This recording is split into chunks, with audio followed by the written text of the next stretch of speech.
Nianze kwa kuwaomba mpokee salamu kutoka kwa jemedari wetu Daktari Samia Suluhu Hassan, rais wetu wa Jamhuri ya Muungano wa Tanzania.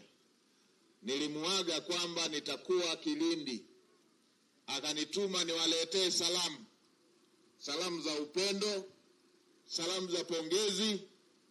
Anatambua kazi kubwa mnayofanya, hongereni sana. Na sisi ametutuma kuja kuwasikiliza, lakini pia na kusukuma shughuli za maendeleo kama ambavyo mmeona. Nimekuja jana nikaanzia ziara pale kwenye kuzindua, kwenye kuweka jiwe la msingi kwenye kituo chetu cha kupoza umeme pale Mkata. Na ninyi mnatambua kwamba umeme ni moja ya kichocheo cha shughuli za maendeleo. Sasa hivi tulikuwa tunapata umeme baada ya kuwa kwenye kuzalishwa unaenda Tanga kwanza. Ndio maana kulikuwa na tatizo la umeme katika, kulikuwa na tatizo sehemu zingine hata umeme kukosekana. Tutakapokamilisha kituo hicho ambacho tayari ujenzi wake unaendelea, tutakuwa chaagana na tatizo hili la katika umeme na sehemu zingine kukosekana kwa umeme. Nimejionea hata mimi nilipokuja huku, nimeona uhitaji mkubwa wa umeme kufuatana na shughuli kubwa za maendeleo ambazo mnafanya wananchi wa Kilindi. Kwa hiyo niwaombe muendelee kuvuta subira kwenye eneo hilo. Serikali inafanyia kazi, inajenga kituo cha kupozea umeme ili umeme wenu mnaopata Handeni na Kilindi uwe unaanzia hapo. Ukitoka kwenye kuzalisha unakuja kwenye kituo kile cha kupozea umeme, ukitoka hapo unakuja moja kwa moja kwenye wilaya hizi mbili kwa ajili ya matumizi ya wananchi. Kwa hiyo hilo tunaenda kulimaliza. Na nchi yetu kwa sasa haina upungufu wa umeme. Tuna ziada ya megawatts zaidi ya 2000 baada ya kuwa bwawa la Mwalimu Nyerere limeshakamilika na limeanza kazi. Kinacholeta shida hii, kama kuna sehemu mnakutakuta hizo shida, umeme umekatika, umeme haupo, umeme umelegalega, ni kwa sababu ya uimara wa gridi. Na huu mradi unaotekelezwa ni wa gridi imara, na wenyewe ni wa zaidi ya trilioni 1 kwa nchi nzima. Hii ni ishara ya dhati kabisa ya dhamira ya dhati ya Mheshimiwa Rais ya kuhakikisha wananchi hawapati kero katika shughuli za maendeleo katika maeneo yenu. Kwa hiyo mradi unaendelea, na nimewahimiza wenzetu wa Wizara ya Nishati kuhakikisha wanakamilisha mradi huo kwa haraka kama ratiba ilivyopangwa na kwenye mkataba ulivyo. Na nilielekeza Mheshimiwa Naibu Waziri afike pale na wenzake wa fedha wafike pale ili mtiririko wa fedha uende kwa kipaumbele, kwa sababu jambo hili ni la kipaumbele kwa wilaya ya Handeni pamoja na wilaya ya Kilindi. Kwa hilo tumelifanya hivyo. Lakini mengine Mheshimiwa Rais alitutuma tuwasikilize. Tumewasikiliza, na wale ambao walikuwa na mambo yako kwa maandishi tumesema wapeleke waandikishe. Tutapata na ufafanuzi kwa kusoma, tutapata na ufafanuzi kwa kuwapigia simu. Tuko na timu ya kutosha hapa ya wasaidizi, tutaifanya hiyo kazi. Lakini nimesikiliza hoja hizi ambazo tumezibeba. Tumekuja na mawaziri. Hoja kubwa hii ya mzozo, ya mgogoro katika baadhi ya maeneo. Mawaziri watakaa kesho kutwa tarehe 16 tukiwa hapa Tanga. Tukishamaliza kukaa, tutapita maeneo yale yenye migogoro. Kama ambavyo Mheshimiwa Waziri wa Kilimo amewaambia na Mheshimiwa Waziri wa Mifugo amewaambia, tusichukue sheria mikononi. Ndugu zangu, sisi ni Watanzania. Jambo moja la ukweli tunatakiwa tujue ni kwamba sisi Watanzania tunaongezeka, lakini ardhi haiongezeki. Hata tukipigana ardhi haiongezeki. Kwa hiyo ni lazima tutumie utaratibu. Mungu alitupa akili wanadamu zaidi ya wanyama, wa kuona ni namna gani tutaweza kutumia ardhi yenye ushindani wa matumizi dhidi ya matumizi ya kwetu sisi wenyewe. Suluhisho wala sio kuchukiana. Suluhisho wala sio kugombana. Hata tukigombana ardhi haiongezeki. Ni lazima tupange matumizi bora ya ardhi. Leo hii hata lile eneo mnalogombania, tukisema leo hii basi lile eneo mnalogombania lote na liwe la Kilindi, bado halitatosha, watu wanaongezeka. Hata lile eneo wanalogombania tukisema leo hii kale kakipengele mnakogombania basi nakapelekwe Kiteto, bado haitatosha, watu wanaongezeka. Wazee, waulizeni wazee wakubwa hapa, wawaambie wilaya hii ilikuwaje miaka 20 iliyopita na sasa. Waulizeni wale wa Kiteto miaka 20 iliyopita na sasa eneo lao lile likoje. Waulizeni wa Simanjiro miaka 20 iliyopita na sasa likoje. Kuna maeneo ambayo yalikuwa hayajakanyagwa na mtu, sasa hivi ni mji. Kweli si kweli? Kwa hiyo wala tusigombane, tunatakiwa tuendelee kuwa ndugu, tupange vizuri namna ya kutumia ardhi. Kwa sababu ardhi haiongezeki. Na la pili, wala tusigombane kwa shughuli tunazofanya.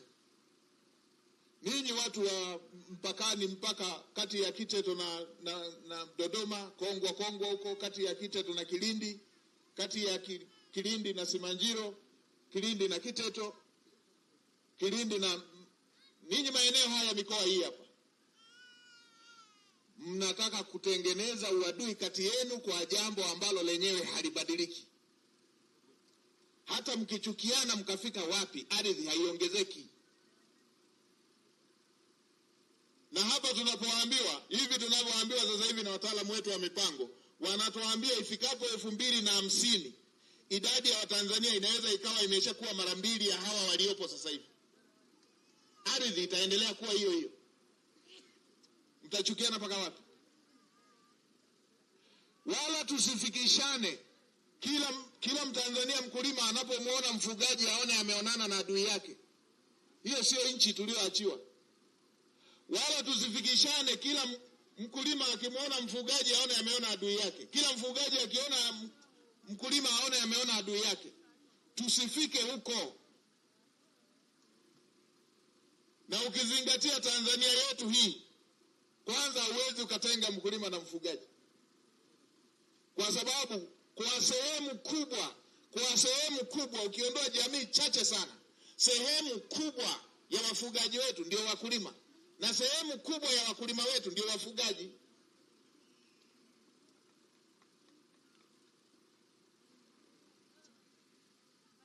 Zamani ndugu zangu hawa wa Masai walikuwa awali ugali, walikuwa wanakula maziwa, wanakunywa maziwa na nyama.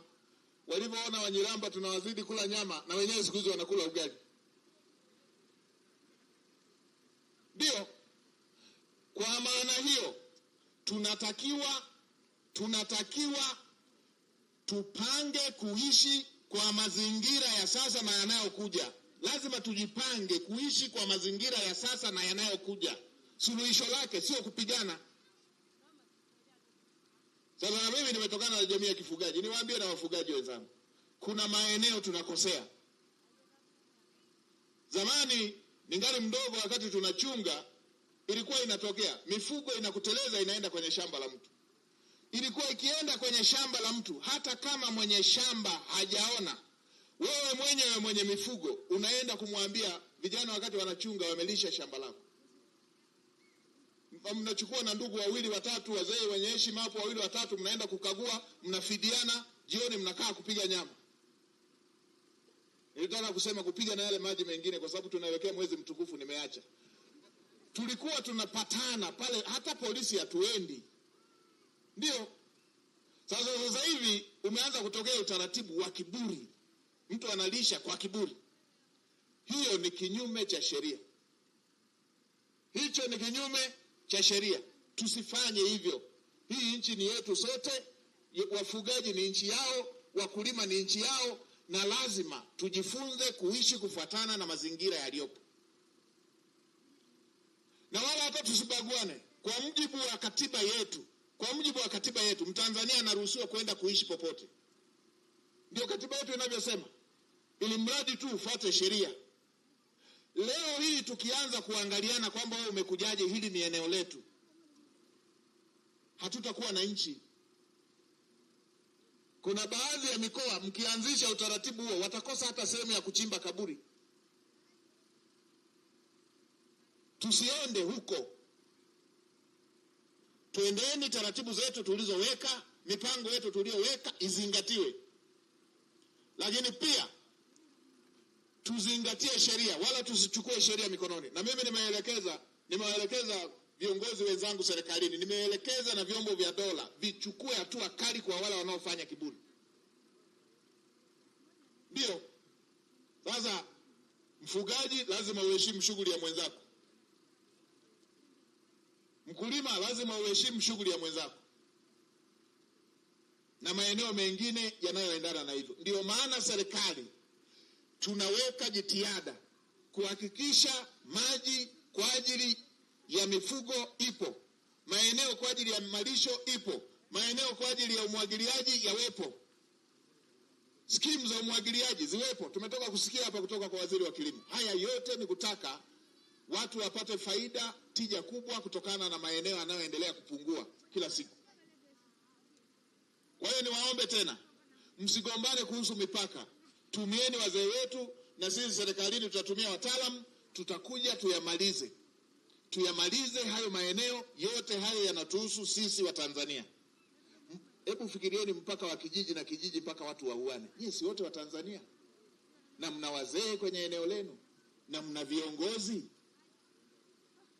Shida kuna viongozi wanaojitokeza peke yake kwa maslahi yake, anapewa rushwa, anakaribisha watu, anaharibu mipango mizima ya eneo lile linalohusika. Rushwa vya hapa na pale. Sasa hiyo mkuu wa mkoa achukua hatua kwa wale wanaofanya hivyo. Wafutilie mbali, na kama wameshachukua rushwa wapeleke kwenye taasisi yetu ya kupambana na rushwa. Ili watu wawili watatu kwa maslahi yao, kama Mheshimiwa Waziri wa Kilimo alivyosema hapa, maslahi yao wanatengenezea mgogoro unakuwa wa jamii nzima. Hiyo haikubaliki. Lingine, tumeelezewa habari ya zahanati pale kwamba zilikuja milioni 50. Tena maelekezo ya chama, tunaambiwa zimepakwa rangi tu pale. Kamanda wa TAKUKURU, fuatilia wahusika wote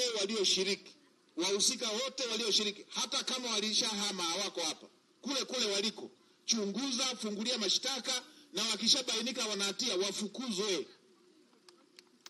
Wafuatilie wote waliohusika na shughuli ya ujenzi wa zahanati popote pale walipo.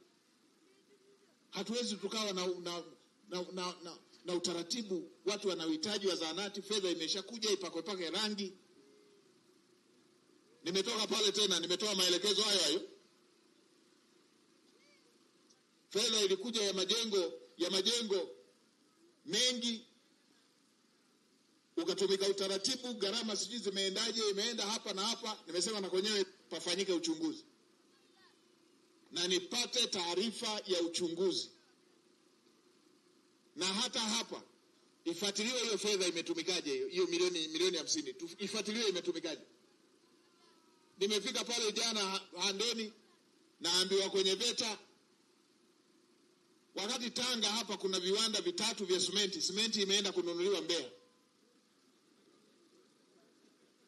na baadaye tuambiwe gharama zilikuwa kubwa. Mifuko 1295 imeganda. Na nimepata taarifa zingine kule Njombe ni mwendo wa kwenda kwa mguu kwenye kiwanda cha Mbeya,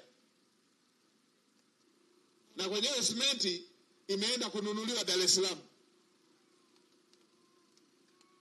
Watu kutengeneza vichaka vya upigaji. Sasa nimeelekeza zifanyike chunguzi pale, na kishaipokea ile taarifa nikajiridhisha na kilichofanyika.